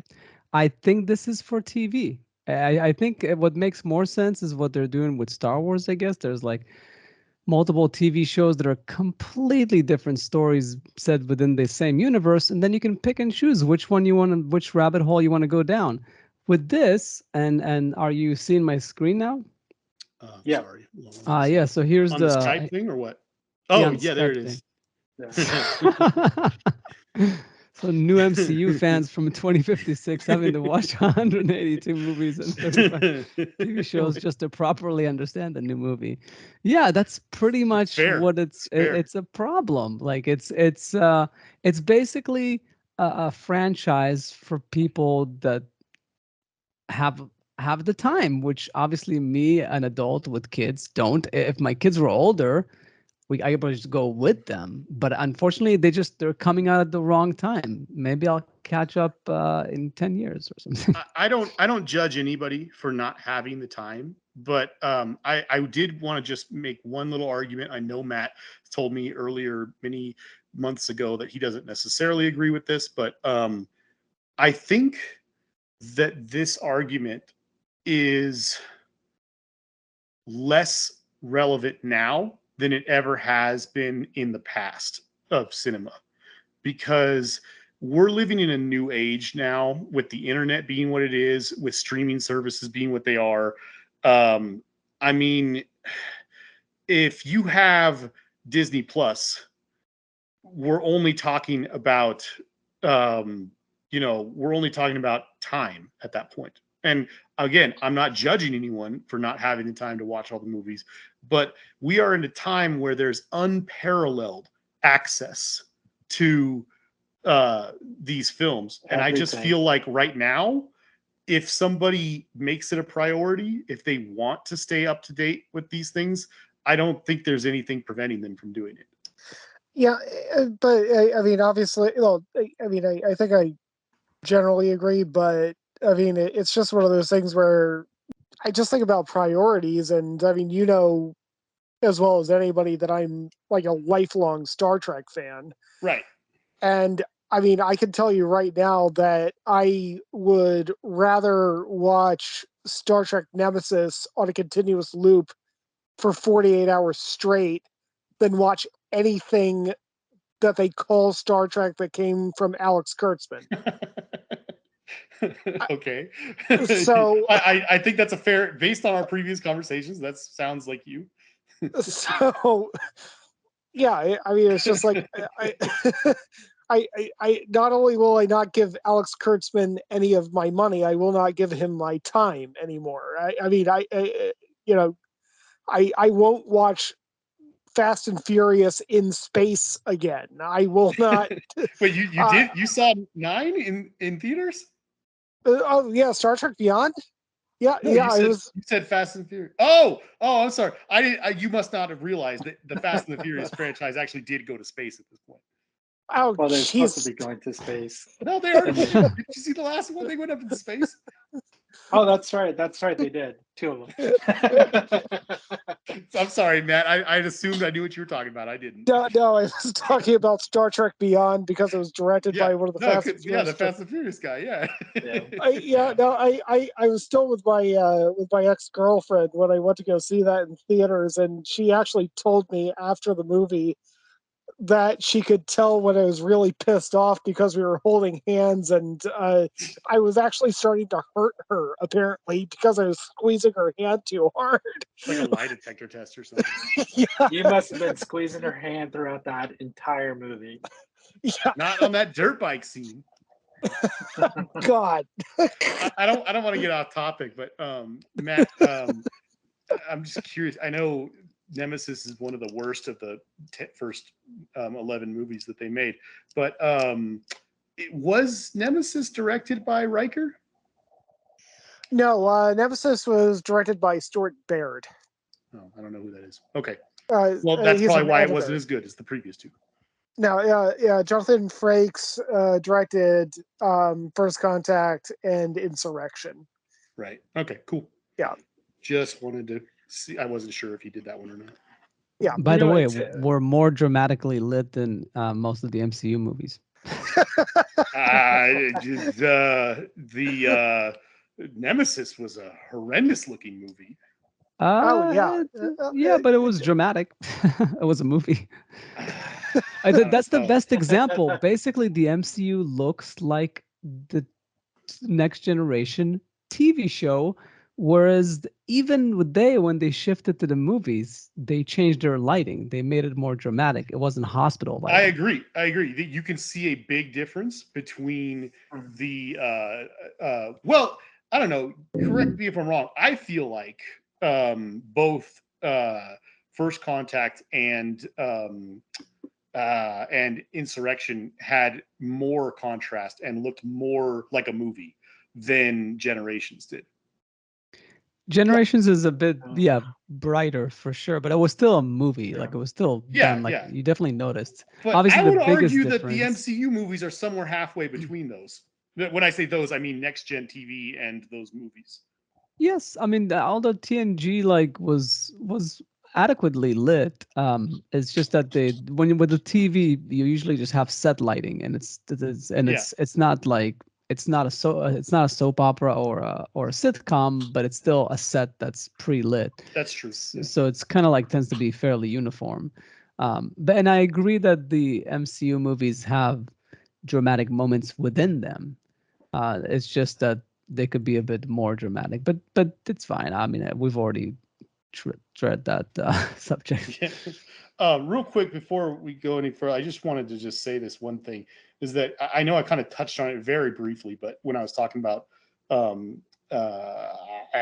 was it, Endgame and Infinity War, but just wanted to point out that it's worth mentioning, just as long as we're just talking about Avengers here, not the whole MCU, but that movie alone should deserve a certain amount of recognition, because that's, like I kind of said before, there's nothing's been like that has ever been achieved before. I mean, it's not just that they made a franchise with 6 films. That's not what they did. I mean, this is several. It's like this film's like a realization of what the Avengers comic book was, in a way. I mean, you're talking about 4 separate franchises that have their own story, their own heroes, dealing with their own villains, their own issues, personal issues, or whatever that's going on. And they successfully combined all those into one single movie where those stories continued on with each of those characters. And then afterward did a pretty good job of making that moment affect them for their continuing stories going on after that. I mean, this would be like as if, I know this is a bad example, but I'm just saying, like, this would be like as if we had, a spy thing or something like that, and they made a movie where at the height of their success and the height of their popularity, you had like James Bond, and you had, the Tom Cruise character from Mission Impossible, and someone from The Saint, and they're all together in a movie, and they're all trying to achieve one goal together. They all are, adequately written like their characters from their own movies. And then they run into like the whole crew from Man from U.N.C.L.E. or something weird like that. And it's a big team up type thing. It's never been done before. I mean, if you had like a Westerns somewhere that you made, and you had like Yul Brynner and Steve McQueen from the Magnificent Seven, like the actual characters, because they survived, or you had like Clint Eastwood and Eli Wallach from Good, the Bad, and the Ugly. And you had like, well, I guess they both died, but I was going to say like Paul Newman and Redford, all in one movie together, and they all run into John Wayne or something like that. I mean, that's what this would be like. And you're talking about taking those stories from completely separate movies putting them together into one movie, having them all continue to grow, and then come out the other side. Like, that's never been done before. And others have tried, and failed. Since the success of this movie, people keep trying to replicate it and they can't do it. The Universal monster movie thing failed twice. They tried to get it going with Dracula. They tried to get it going with Tom Cruise in that Mummy movie. Failure. You got the Godzilla movies kind of did it. They tried to do that, and they're okay. They're fun, but they're very bad movies. DC can't get their shit together at all. I mean, it hasn't been replicated yet. It had never been done before. I don't know if that's a goal anybody should have. It's basically a money grabbing goal. Like, it's not necessary. Like this whole 20-some movies. Though I'm talking about 6. I'm just talking about the yeah, 6. Well, and by the way, I mean I rated like Infinity War 6 and Endgame 7. I feel like they're average and lower than average movies. You didn't see the stuff that came before it. Exactly. It's again the excuse of not seeing. I saw some of them. I had some context, and there's nothing there. It was just a bunch of noise. No. Just a bunch of noise. Those two movies are different. That's not this. You can't that's not like saying, I watched. I'm trying to think of one that came right before that. Like, I saw Thor 3. And there was nothing there. It was nothing there. I didn't see it. Whatever. That's a fair assessment if you felt that way about one of those previous movies. Avengers Infinity War and Avengers Endgame are that, like it or not, you say maybe this never should have been done. That's fine. Maybe it should have been done as a television franchise and not as movies. All valid arguments. Fine. But those two movies are the culmination of, at the time, I want to say 16 movies, something like that, maybe more, maybe 18 movies. I don't know. A lot of films had been made up to that point, leading into those two movies.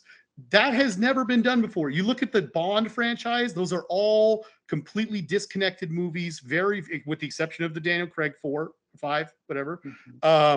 You look at the Fast and the Furious movies, you could say that those all bleed together, but that is a bold statement, if there ever was one. Those horror franchises that get up into double digits, that is not the same thing at all. No, none of them are. None of them, because this is combining different characters from different movies. I understand. Not just that.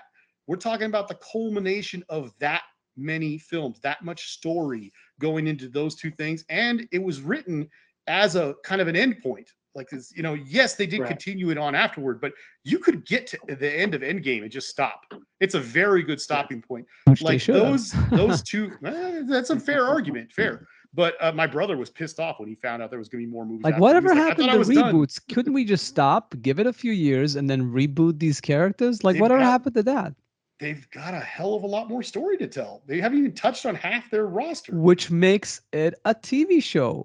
Put it on a TV screen. I'm not disagreeing. Don't put it in the theater. All I'm saying is, 40-minute episodes. We had like these big shows, like the now it's House of the Dragon and the Lord of the Rings thing. Before that, we had like the these expensive shows. Just do that. Like, well, why all these movies? Again, I think it's a fair thing to say that maybe it should have all been streamed. Maybe it all. I mean, comic books are serialized. Why not serialize this? I know. And I'm not. Wait, hold on a second, Matt. Hold on. All I'm trying to say, if you want to make that argument, that's fine. To say it should have been a TV show, that's okay. But I'm saying, for you to say that there was nothing there in Infinity War and Endgame, but you didn't see what led up to it, that's like watching the last 4 episodes of Game of Thrones and saying there's no relevance to anything that's going on in this thing. It's just a bunch of dragons flying around and it doesn't mean anything, whatever. Those two movies have so much meat in them, so much substance in them, especially surrounding the main 3 characters. Those 3 characters have all been through a huge journey up to that point, and they managed to somehow tell a story with so many characters, and yet the 3 of them all have a vital story component where their characters grow and evolve in those 3 movies in a really compelling way. And if you didn't think there was anything of substance in them, I would argue it's because you didn't see what came before it. I mean, I saw what they were going for, but it wasn't anything tremendous. It was TV quality. That's pretty much it. It's the TV storytelling, like an average, maybe above average TV show. Not even that, an average TV show storytelling. Okay, The so acting was like better quality than a TV show, but the storytelling is just very serialized. TNG had better episodes than those movies. Okay, so I'm just gonna interject. Go for it. Okay, first of all, when it comes to Game of Thrones, if you just watch those last 4 episodes and said there's nothing here, actually the sad thing is there really was nothing there in the last 4 episodes. It was Perhaps it was a bad shit. example. It was, I mean, like, it was a really good series, and then it led to absolutely nothing. It was a complete abortion of an end of a series. I wasted 7 years of my life on that show, so to have nothing come from it. But I mean, the thing is, Gil, like, I agree with you entirely that this is just television projected on a big screen with a communal audience. And most of the time nowadays, it's not even worth seeing it on the big screen with a communal audience because usually the projection quality is shit. A lot of times they forget to remove the 3D box, even though 3D has gone out of style. Thank God. And, Thank God. There's probably going to be some snot-nosed kid, screaming in the theater and all that crap, which even diminishes the experience more than it would otherwise be. And I mean, I know that you have your own projector set up in your own house, and like, why go out to the theater? But maybe, just maybe, there's a silver lining to this, where, like, maybe I don't want to go see the next Thor movie. I still haven't gone to the theater to see the next Thor movie, even though I like Christian Bale and all that crap. Maybe maybe there's not a whole lot of reason for us to go out and do that. But you know what? Since the unspecified virus of unknown origins hit, it's been hard to get asses back into seats. Yep. And maybe, just maybe, this, however vacuous we might think that the MCU is in terms of its ideas, in terms of its execution, and so on and so forth, it gets butts in seats. And it gets money thrown toward movie theaters, and it's keeping that alive, even though it almost died. So maybe we could at least take a moment and say thank you, MCU, for at least keeping movie theaters alive. Yeah, no, I'm not denying that. I'm glad you made that, because I'm glad you made that point. I was going to say it, but I'm glad you said it. I made that point in the past too. I mean, the Scorsese was critical of those movies, like being like whatchamacallit, like amusement park rides. But then people like Paul Thomas Anderson said, you know what? But like the new Spider-Man movie is gonna come out, and it's like gonna get a lot of people into the movies. And also, what I said about the Scorsese thing is that these movies, even though they're subpar, will get a kid excited about movies, and then later on he's going to discover like the masters of cinema and foreign films and all these great movies and Dark City. But the way for that kid to be charmed by the movies, he needs to watch one of these movies. But that doesn't negate the fact that these could be better done with more freedom and more difference between them, because the whole point of a movie is it's supposed to be an island. It's supposed to be a thing you walk into, you lose yourself in. You don't have to worry about, like, in most cases, what came before or after. I get it. If you want to make a trilogy, that's great. If you want to make a saga of 9 movies like Star Wars over the course of 40 years, that's fine. But to make 20 some movies in the span of 15 years is too much. It's too much. They should really gone the TV Star Wars way, where if you want to have, maybe don't connect these. Like, okay, you did it once, let it go. Don't do the whole Avengers thing again.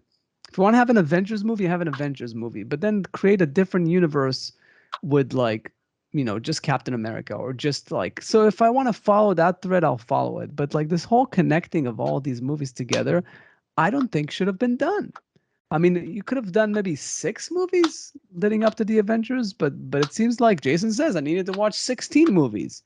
That is just not not the function. That's not the Avengers, just purpose of movies. That's what I like movies.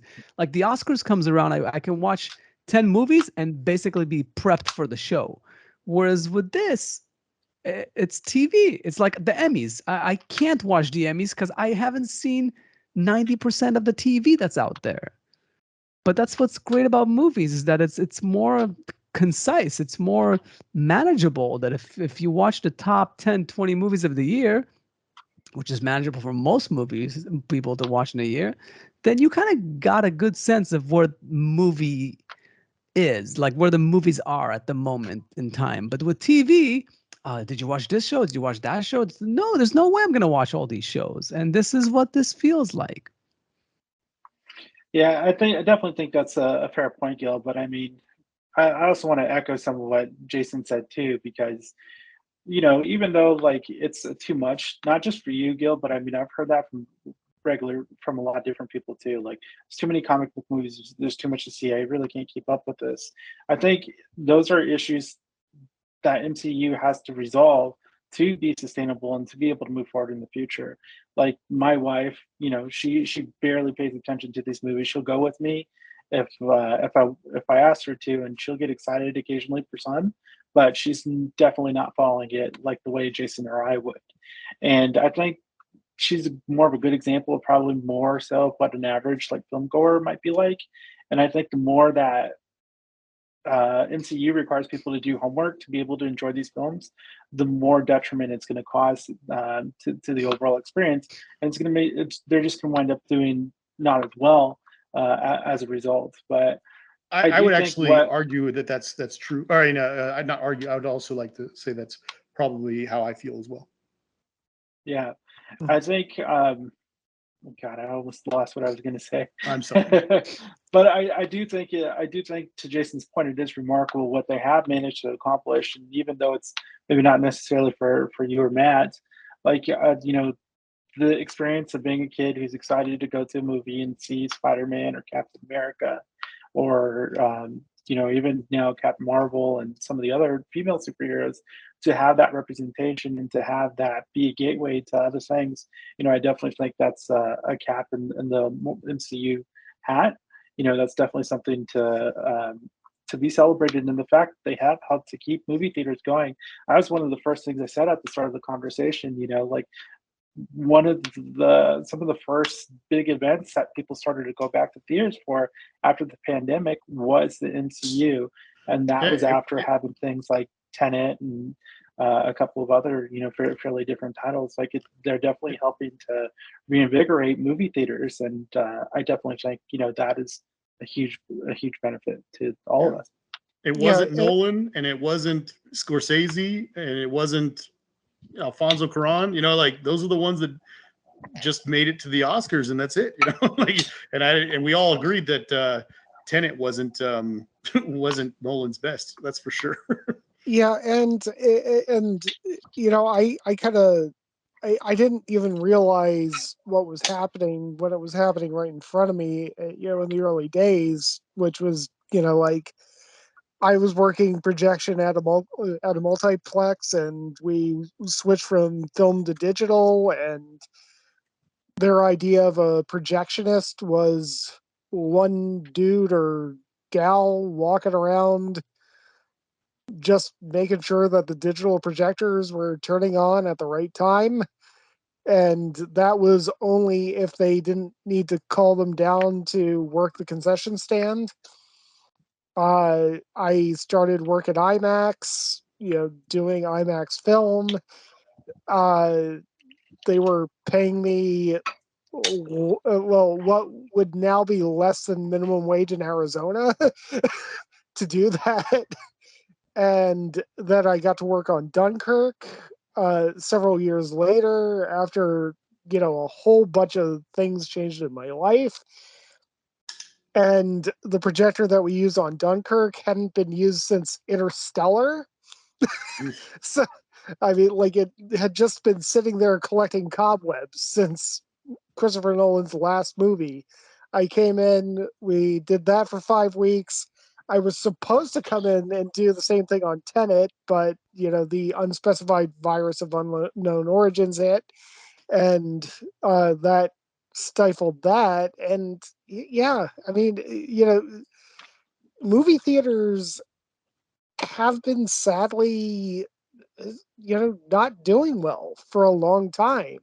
And part of it has been that, the movie theaters themselves have been killing themselves because, Sure. well, I mean, if I can have a 2K projection system in my own house, why am I going to go out and spend, $14 and, plus concessions, plus everything else to go watch your 2K projector in, in the theater?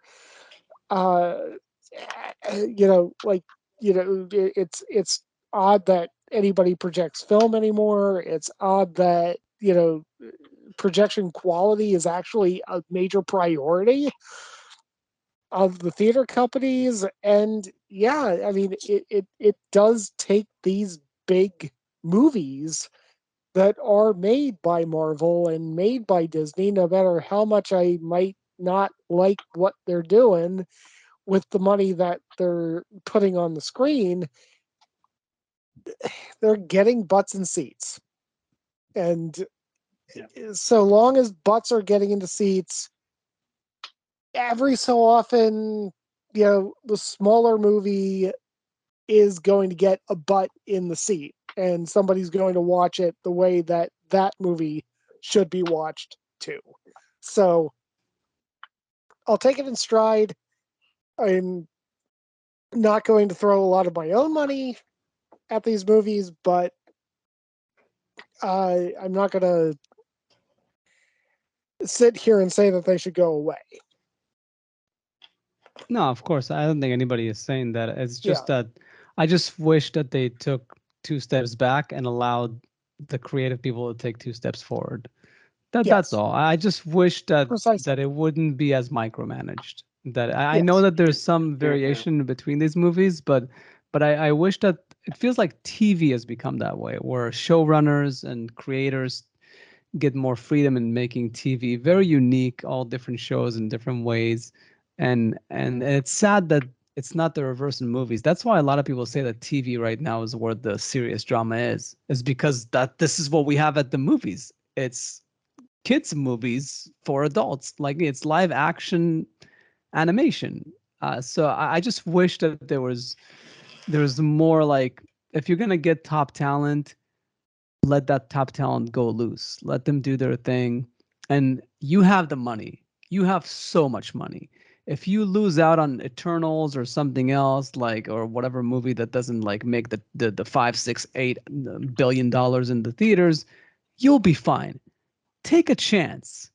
Do an R-rated like superhero movie. Try something for a change. Like you don't need to be safe all the time. If they did that, then I would have no objection. And like Matt, I would just pick and choose which ones I'll go to based on my interest. Marvel is doing it, by the way. We have R-rated Daredevil, or not Daredevil, Deadpool. Next Deadpool. This is supposed to be R-rated, and I've heard rumblings that Blade may wind up being that way too. So yeah, I would hope that it would, but I hear bad. I've been hearing some real scary rumors about it. Yeah, they're definitely having some serious production issues for sure. But I mean, I definitely agree with you, Gil. The more artistic chances that they take, the better. I've always thought, like, when studios allow commercial filmmaking to leverage a lot more of those artistic abilities, you get the best stuff. Like T2 being a perfect example. Total action movie, but there's so much more to it, and it is because you get to start to leverage some of those artistic tricks that really make it something special. Yeah, so here's hoping. Like I said, I'm not. I never been mad at like movies coming out that I don't like. It's just that there's too many of these. There's only like 4 Transformers or 5. Like this is just way too many average movies or subpar movies. But yeah, I don't care. There's many movies out there, and I'm glad, like Matt said, is keeping the theaters alive. And I'll just hope that the next one, hopefully Black Panther. I might be remotely interested in that, although I kind of got the gist of it with the first one. But I don't. I could be way off on this. I'm just saying. I would like. I'm hoping that they're once again that Marvel and Disney are lying to us in the trailers, because they've been doing that for a while now. But even though they said they weren't going to, I would really like to see them recast Black Panther. Oh, T'Challa. Yeah. Mhm. I mean, Yeah. At first everybody was like, "Oh, don't do it." But I mean, even his family was like, the role is so important, and it's kind of like part of his legacy. Like, you should just recast it. I mean, it's going to be weird that his last appearance was in Endgame, and then all of a sudden it's like dies off screen between movies. That'd be weird. Yeah, it's definitely something I don't think that's going to happen during this one, but it's definitely something I anticipate happening sooner than later, just because the character is so important. But now that we're dabbling into the multiverse territories, that's an easier thing to do, to bring in a T'Challa from like another universe and have him be the I Black didn't even Panther think about that. here. Yeah, yeah, I or mean just now it's reboot. like Yeah, just yeah. yeah. I feel like Full it's of Rick coming. and Morty. I feel like it's coming for Harry Potter though. It's been a while since they wrapped up that franchise, and the spinoff hasn't been doing terribly well. For sooner or later they're gonna kickstart that. Yeah, who Oh knows? no, Warner but J.K. Brothers Rowling's needs too much to. of a transphobe. Harry At least Potter's so much bigger than the her stories are not like transphobic, so I guess that's all that matters to them. Neither is J.K. Rowling, but Yeah. But what I mean is like as far as the perception. In any case, well, I think this was Anyway. pretty good. I mean, it's good. It's been a while since we had some headbutting in this show. It's just too many like love fests lately. Don't worry, more to come. Yeah, we should think about the next one then.